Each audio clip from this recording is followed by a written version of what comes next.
Bismillahirrahmanirrahim. Assalamualaikum warahmatullahi wabarakatuh. Kembali lagi di YouTube channel saya, Giara Madiana. Pada video kali ini adalah video lanjutan dari mata kuliah Akuntansi Manajemen bab 2, yaitu tentang klasifikasi dan perilaku biaya. Oke, ya. Kita simak langsung apa saja materi yang menjadi lanjutan dari bab kemarin. Jadi yang pertama adalah adanya perilaku biaya.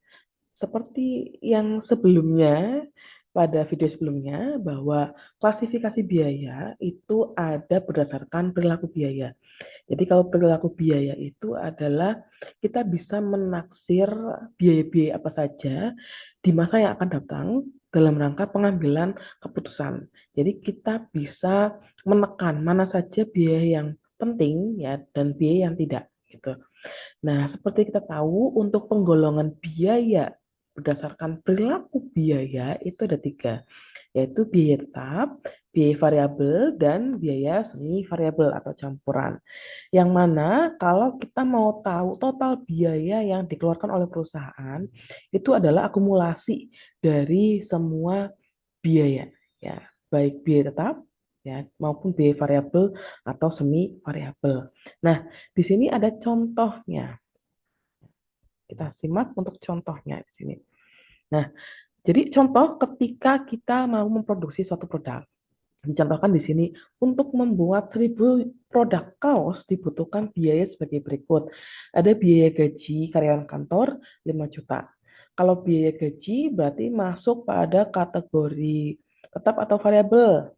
Nah, tetap ya. Jadi biaya gaji itu tetap. Nah, ada lagi biaya gaji karyawan produksi. Nah, kalau biaya gaji karyawan produksi biasanya itu adalah variabel. Kenapa? Karena besar kecilnya tergantung pada proses produksi. Apalagi di sini ada keterangannya ya, ongkos potong, jahit, dan packing. Totalnya 1 juta. Jadi ini hitungannya adalah karena 100 produk. Jadi per biayanya itu 1.000 per produk gitu ya.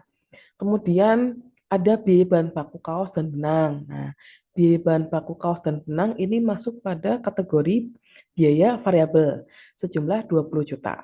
Gitu ya. Terdiri dari bahan kaos dan benang 20.000 per kaos hitungannya ya. Kemudian ada biaya tetap 5 juta, biaya variabel 21 juta ya. Jadi ini adalah penjumlahan dari rincian yang ada di atasnya ya. Biaya tetapnya yaitu adalah biaya gaji karyawan kantor 5 juta, sedangkan biaya variabelnya adalah penjumlahan dari biaya gaji karyawan produksi ditambah biaya bahan baku kaos dan benang. Sehingga total biayanya biaya tetap ditambah biaya variabel. Berapa? 5 juta ditambah 21 juta, yaitu 26 juta gitu ya. Nah, kemudian 26 juta, karena tadi memproduksinya 1.000 ya, jadi bisa kita lihat bahwa rata-rata ya per kaos itu biaya yang dikeluarkan adalah 26 juta. Terdiri dari ya hitungannya ini. Ya, hitungannya ini. Biaya variabelnya itu 21.000 ya, 21.000 dari mana? Dari biaya gaji karyawan produksi ya, ditambah biaya bahan baku benang gitu ya. Sedangkan sisanya adalah biaya tetap gitu ya. Itu untuk contoh perhitungan total biaya. Ya. Nah, sekarang di sini ada biaya tetap. Nah, biaya tetap ya, biaya yang jumlah totalnya tidak berubah dalam kisaran tertentu maupun volume produksi berubah. Contohnya misalkan ketika perusahaan mau menyewa aula dengan harga sewa 1 juta. Kalau sudah sewa 1 juta, maka mau produksinya banyak atau sedikit tetap 1 juta. Gitu ya. Jadi jika jumlah jam kerja merupakan volume kegiatan, maka berapapun jumlah jam kerja biaya totalnya tetap 1 juta. Gitu ya. Tapi harga per unit jamnya bisa berubah-ubah berbanding terbalik dengan volume kegiatan. Nah, bisa disimak di sini. Sewa 1 tahun 1 juta. ketika jumlah kerja 1 tahunnya 1.500 jam, ya, maka harga per jamnya Rp666. Ya. Tapi ketika lebih kecil lagi jumlah kerja 1 tahunnya, maka harga sewanya akan semakin naik, yaitu Rp714 per jam kerja. Semakin kecil lagi jam kerjanya 1.300 jam per tahun, maka harga sewanya akan semakin mahal dan seterusnya. Gitu ya. Jadi intinya biayanya tetap walaupun volumenya berubah-ubah, maka biayanya akan tetap. Nah, nanti pengaruhnya di mana? Pengaruhnya adalah pada biaya per jamnya. Ya, biaya pembebanan per jamnya nanti. Gitu. Nah, kita lihat di sini. Nah, ini grafiknya. Grafik bisa dilihat dari grafik. Grafik biaya tetap total dan per unit. Nah, kalau biaya tetap berarti mau produksinya berapapun nih, 1.500, 1.400 sampai 1.000, ya ini garis volumenya, maka biayanya tetap 1 juta gitu ya. Maka garisnya akan tegak lurus seperti ini. Nah, sedangkan biaya per jamnya nanti akan mengikuti eh, jumlah banyaknya jam kerja. Seperti itu ya. Itu untuk biaya tetap. Kemudian untuk biaya variabel. Nah, di sini. Biaya variabel, biaya yang jumlah totalnya berubah secara proporsional dengan perubahan volume kegiatan. Tetapi biaya per unitnya tetap. Jadi semakin besar kegiatan, semakin besar pula biaya totalnya. Contoh, biaya gaji karyawan. Nah, gaji karyawan 5 juta. Upah per unit produknya 1.000. Setiap satu produk perusahaan akan memberi upah 1.000 biaya variabel. Nah, terus jika memproduksi 1.000, maka biaya upah yang dikeluarkan sebesar 1 juta. Tinggal dikalikan ya. Begitu sebaliknya, jika memproduksi semakin kecil, maka biaya yang dikeluarkan akan semakin kecil. Karena perubahannya proporsional, tergantung volume kegiatan. Nah, grafiknya seperti apa? Grafiknya seperti ini. Kalau tadi biaya tetap itu lurus ya, jadi tidak berpengaruh tingkat produksinya. Tapi kalau biaya variabel berpengaruh terhadap tingkat produksinya. Kalau semakin banyak tingkat produksinya, maka garisnya akan mengikuti, ya, mengikuti banyaknya unit yang diproduksi. Seperti itu. Nah, kalau biaya semi variabel bagaimana, Bu? Kalau biaya semi variabel, ya itu biaya yang mengandung unsur biaya tetap dan unsur biaya variabel. Jadi di sini metodenya itu untuk memisahkan biaya tetap dan biaya variabel ada 3. Ya, ada metode titik tertinggi dan terendah, ya, atau high low point method. Ada metode titik sebaran, ya, scatter graph method, dan metode kuadrat terkecil atau metode analisis regresi least square method. Nah, yang masing-masing ini biasanya lebih kepada bagaimana merencanakan biaya di masa yang akan datang. Nah, ini biasanya dijelaskan pada mata kuliah anggaran perusahaan ya, karena ini merupakan salah satu metode untuk peramalan, gitu ya. Untuk definisinya bisa kalian simak. Nah, untuk titik tertinggi sendiri, metode titik tertinggi dan titik terendah itu merupakan suatu metode untuk memisahkan biaya dengan cara menganalisis unsur biaya variabel dan tetap campuran dengan mengidentifikasi biaya yang berubah dan yang tidak berubah karena adanya perubahan aktivitas, gitu ya. Jadi diklasifikasikan mana yang berubah dan tidak berubah. Kemudian kalau metode titik sebaran itu metode untuk memisahkan biaya dengan cara menghitung biaya yang harus tetap dikeluarkan seandainya perusahaan ditutup untuk sementara, jadi volume produksinya nol, gitu ya. Kemudian untuk metode kuadratur kecil atau metode analisis regresi itu adalah metode untuk memisahkan biaya dengan cara menghitung besarnya deviasi dengan pertama-tama mengkuadratkan setiap deviasi.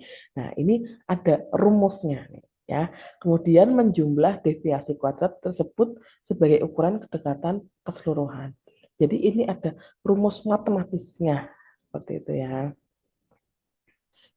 Kita lanjutkan, jadi tadi perilaku biaya, baik tetap, kemudian biaya variabel maupun biaya semi variabel dan beberapa metodenya. Sekarang metode pembebanan biaya. Ya. Jadi pembebanan biaya sendiri adalah penentuan biaya yang akan dikonsumsi oleh objek biaya. Ada 3 metodenya. 1, penelusuran langsung, yang kedua penelusuran pemicu, dan yang ketiga adalah alokasi. Kita bisa lihat di sini. Nah, jadi ada grafiknya, ada modelnya di sini. Jadi yang pertama adalah kita tahu bahwa ketika mengeluarkan biaya, biaya itu adalah sebagai sumber daya perusahaan. Nah, bagaimana biaya itu sebagai input, kemudian sampai pada output objek biayanya jadi, gitu ya, menjadi barang jadi. Nah, caranya ada 3. Penelusuran pertama, penelusuran langsung. Ya, artinya biaya itu ketika mau sampai pada outputnya, misalkan kita mau bikin meja, kemudian meja, penelusuran langsung caranya gimana? Caranya dilihat secara fisiknya. Oh, meja ini dilihat-lihat bahan bakunya adalah kayu. Nah, kayu. Setelah dilihat lagi diukur. Oh, mejanya 2 meter, panjangnya sekian, maka butuh bahan bakunya sekian. Gitu ya. Jadi diamati, ya, diukur, diamati. Oh, ternyata objek ini membutuhkan biaya sekian. Dan biasanya penelusuran langsung dan pengamatan fisik itu sifatnya adalah konvensional, ya, secara langsung, karena secara langsung. Nah, kemudian ada lagi metode yang kedua nih, yaitu penelusuran pemicu. Ya, artinya apa? Setiap objek biaya, besar kecilnya biaya yang dikeluarkan, itu ada unsur penggeraknya, unsur yang mempengaruhi. Ya. Jadi ada hubungan sebab akibatnya. Misalkan untuk memproduksi suatu meja, ya, nggak bisa langsung saja gitu, nggak bisa secara langsung secara fisik, nggak bisa, karena ada eh, biaya penggeraknya, yaitu apa? Dalam hal biaya jam kerja nih. Misalkan suatu perusahaan mau memproduksi suatu meja, nah, dihitung untuk menyelesaikan satu meja, karyawan itu butuhnya berapa karyawan? Satu karyawannya butuhnya berapa jam penyelesaian jam tenaga kerjanya gitu. Jadi ada ukurannya, ada penggeraknya. Penggeraknya apa? Ya tadi jam tenaga kerja. Atau misalkan butuh mesin untuk membuat meja, maka ada jam mesinnya. Untuk memproduksi satu meja butuh jam mesinnya berapa, jam tenaga kerjanya berapa. Nah, maka ada sebab akibatnya. Semakin besar jam tenaga kerja, maka semakin besar pula produk yang akan dihasilkan. Seperti itu ya. Jadi ada unsur penggeraknya. Kemudian yang ketiga adalah alokasi. Ya. Jadi ada asumsi hubungannya. Ya, asumsi hubungan antara biaya satu dan biaya yang lainnya. Misalkan biaya bahan baku, biaya tenaga kerja, biaya overhead. Kemudian dialokasikan. Ya, karena ketika sudah mengetahui asumsi hubungannya, alokasinya, maka perusahaan akan lebih bisa mengefisienkan biaya yang akan dikeluarkan, gitu ya. Jadi itu untuk biaya, ya, metode pembebanan biaya pada kasus ini. Nah, nanti untuk materi kalian bisa simak dan beberapa contohnya yang Bu Gaya sudah jelaskan sudah ada di materi gitu ya. Kemudian, nah tadi Bu Gaya sampaikan bahwa ada alokasi. Nah, sebetulnya alokasi itu bisa dilihat pada aktivitasnya, ya, aktivitas dan pemicunya. Nah, ini adalah beberapa peraga aktivitas dan pemicunya pada proses produksi.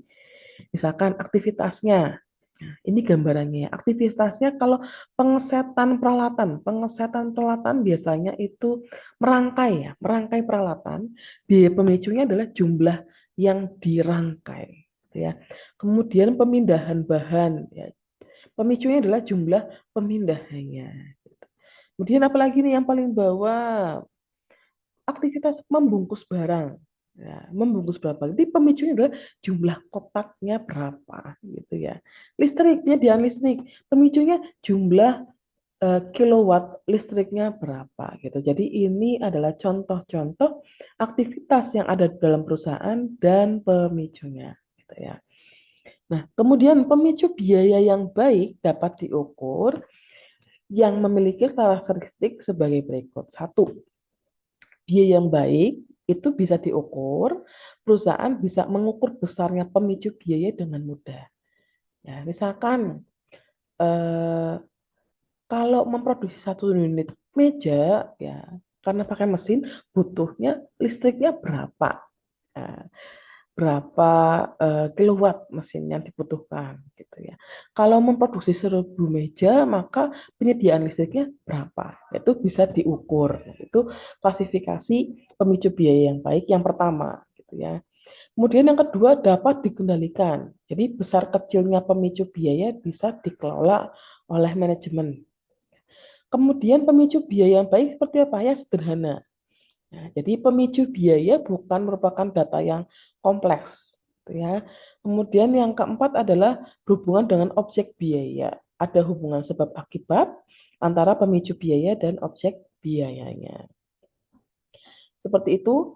Kemudian ya, khusus untuk mahasiswanya Bu Gea ada materi ya untuk latihan kalian. Jadi silakan jelaskan kembali apa itu terkait biaya, kemudian perbedaan biaya dengan beban dan lain sebagainya sampai 9 poin. Kemudian seperti biasa jawab dan kirimkan ke Bu Gea. Seperti itu. Terima kasih sudah menonton. Kurang lebihnya mohon maaf. Assalamualaikum warahmatullahi wabarakatuh.